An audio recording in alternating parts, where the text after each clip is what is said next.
தகாத உறவுகளில் பிறக்கும் பிஞ்சுகள் கொல்லப்படும் கொடூரத்தை விவரிக்கிறது இந்த தொகுப்பு. குழந்தை பேறு இல்லாமல் வேதனையில் மருத்துவமனையின் வாசல்களில் குவிந்திருக்கும் தம்பதிகள் ஏராளம் என்றால், மறுபுறம் பச்சிளம் குழந்தைகள் குப்பை தொட்டிகள் முட்புதர்களில் போட்டு செல்லப்படும் அவலமும் அதிகரித்து வருகிறது. இதில் பச்சிளம் குழந்தைகள் கொலை செய்யப்படும் செய்திகள் எல்லாம் குலை நடுங்கச் செய்கிறது. கடந்த பிப்ரவரியில் சென்னை பூந்தமல்லியில் பிறந்த குழந்தை 2 நாட்களாக குப்பை தொட்டியில் கதறிய சம்பவம் நகரையே உலுக்கியது. இப்போது சென்னையில் திருமணத்திற்கு முன்பாக கர்ப்பமாகி குழந்தை பெற்ற இளம்பெண் குழந்தையை கொன்ற சம்பவம் திகிலடையச் செய்திருக்கிறது. அரியலூரில் தகாத உறவில் பிறந்த குழந்தையை தாய் தனது தாயுடன் சேர்ந்து கொன்று புதைத்த சம்பவமும் அம்பலமாகி இருக்கிறது.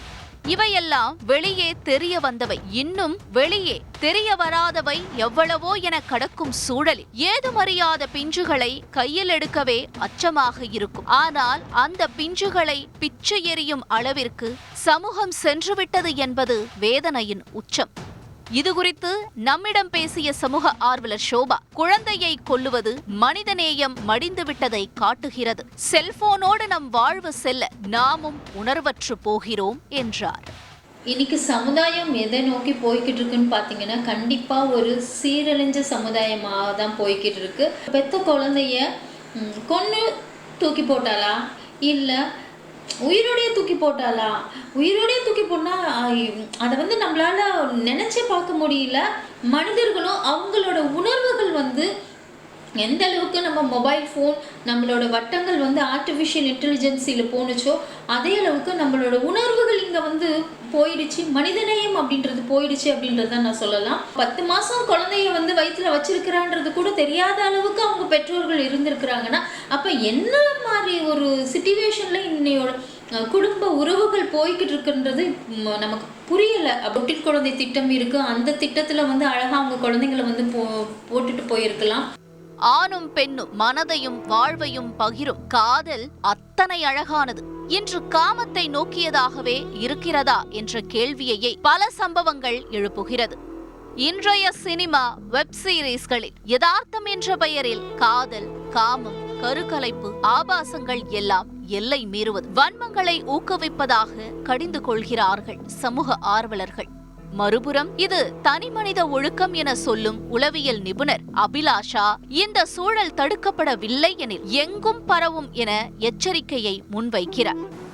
இது தனிமனித ஒழுக்கத்து சம்மந்தப்பட்டதுங்க. இந்த கள்ளக்காதலோ இல்லை திருமணத்துக்கு முன்னாடி கருவுற்றுறதோ, டீனேஜ் ப்ரெக்னென்சியோ, இது எல்லாமே தனிமனித ஒழுக்கம்தான்.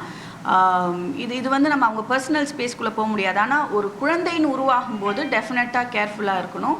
அது தெரியாமல் கன்சீவ் ஆகுறதெல்லாம் அது சும்மா. நிறைய பேர் வெளியே சொல்ல பயந்துக்கிட்டு, இப்போ உளவியல் ரீதியாக பார்த்தீங்கன்னா இது வெளியே அசிங்கமாயிடுமோ, சொன்னால் என்ன ஆகும், மான மரியாதை போயிடுமே, வாழ்க்கையை ரிஸ்க் எடுத்தாலும் பரவாயில்லன்னு சொல்லி எடுக்கிற ஒரு டிராஸ்டிக் டெசிஷன் தான் இதெல்லாம். ஸோ அதுக்கு ஃபேமிலி கொஞ்சம் சப்போர்ட் பண்ணும். இந்த மாதிரி ஒரு சூழல்னா நீங்கள் அதுக்கு முறையாக டாக்டர்கிட்ட போய் இந்த மாதிரி ஆயிடுச்சு என்ன பண்ணலான்றத அட்வைஸ் கேட்டு அபார்ட் பண்ணுற ஸ்டேஜில் இருந்தால் அது நீங்கள் பண்ணலாம். இஃப் நீட் கம்ஸ் அதுக்கும் நிறைய ப்ரொசீஜர்ஸ் இருக்குது. இல்லைன்னா you have to go with it. எல்லா பக்கமும் பரவ ஆரம்பிச்சிடும், ரொம்ப சாதாரணமாயிடும், நார்மலைஸ்ட் ஆகிடும். அதனால் அதுக்கு நம்ம தடுத்து நிறுத்தணும். சட்டம் அதன் கடமையை செய்தால் மனிதம் செத்து பூமியில் ஜனனிக்கும் பிஞ்சுகளை கொல்லுவதெல்லாம் இந்த மனித குலம் வெட்கி தலைகுனிய வேண்டிய நிகழ்வே. செய்திகளை உடனுக்குடன் தெரிந்து கொள்ள உடனே சப்ஸ்கிரைப் பண்ணுங்க.